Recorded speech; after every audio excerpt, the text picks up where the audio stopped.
So now we know why we've got some poor countries in the world, places like in Africa and stuff. They're for a number of reasons. For instance, you've got the socio-economic reasons. So they might be poor because of wars and things like that. It might also be for historical reasons, things like the colonies. So for instance, when the UK went out to countries such as India, they took lots and lots of their goods and they didn't give a lot back in return. And then the third reason that you should have had a look at is for environmental reasons. For instance, you might get a drought because it's really, really hot and sunny in places like Africa. Also, there might be quite a lot of flooding, like you might have heard about floods in Bangladesh and different countries like that, because they're quite low lying, so they're near the sea and they're near all these rivers, so that if there's even the slightest rise in the amount of rainfall, then that's quite likely to cause a flood.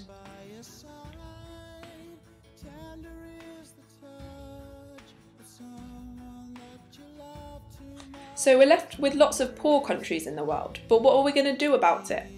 Well, in the 1970s, what we thought might be a good idea was to set up this thing called a World Bank. And what that means is that there were lots of countries who got together, rich countries got together with lots and lots of money, and they said, you know what would be great?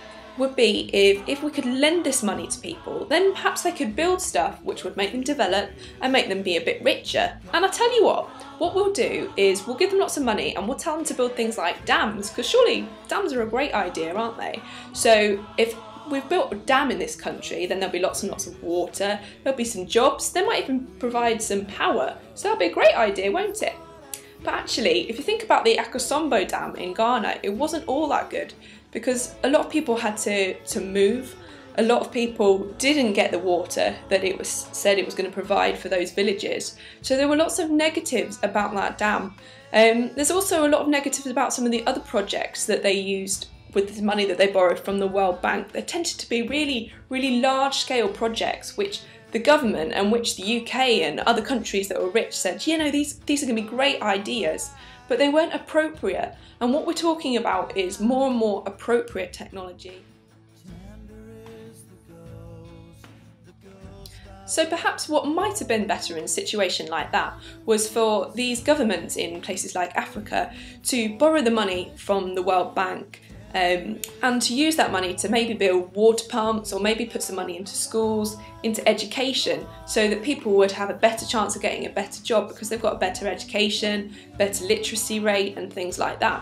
But however, what we actually did is we said, you can borrow all this money, yeah, that'd be great, and you can build these wonderful things like dams, but what you actually have to do is you actually have to cut your spending on education, cut your spending on health, because you've got to make as many cutbacks as possible so you can make lots and lots of money. And you've got to sell lots of products to us really, really cheap, because that's going to be good for us and it's going to be good for you because you'll get more business. So everyone's going to win, aren't they? Surely it's going to be great. The only problem with that is that it wasn't great. The real thing that happened was that there was less money spent on education, less money spent on schools, and the effect of that was that people were growing up and they didn't have the education to get a better job, they didn't have the health care so that they were getting ill, and what that actually meant was that the death rate went up and people's literacy rates went down. This was obviously a major problem and led to countries becoming even less developed, so they had even less money to spend on things. So really, instead of making more and more money like they predicted, they were making less and less, on something that we might refer to as a downward spiral.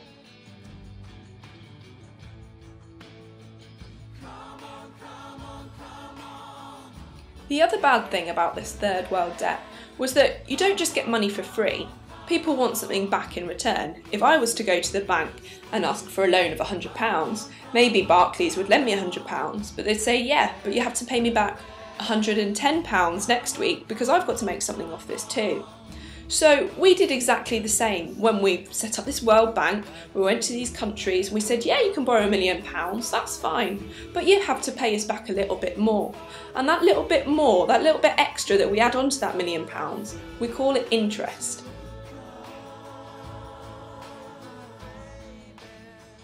The problem with interest is that not only are these countries becoming poorer and poorer and becoming less and less developed, but they have to pay back more and more each year because of this interest. So on one hand, you've got countries earning less and less, but you've got the debt going up and up and up. Now surely there's a problem there. Surely these countries can't actually afford to pay this debt.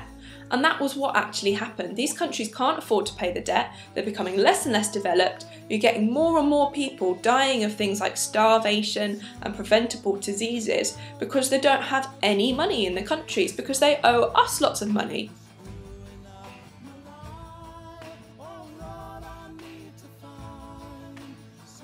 So what did we do as a response to this? Well, a group of campaigners got together and set up this campaign called Drop the Debt.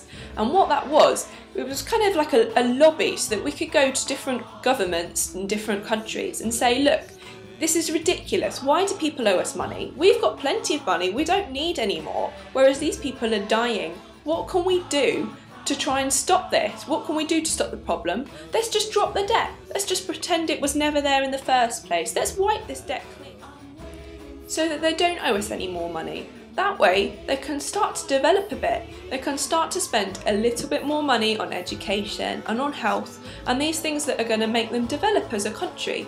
They'll be able to start growing crops and selling them abroad and actually making a bit of money for themselves so they don't need to rely on aid.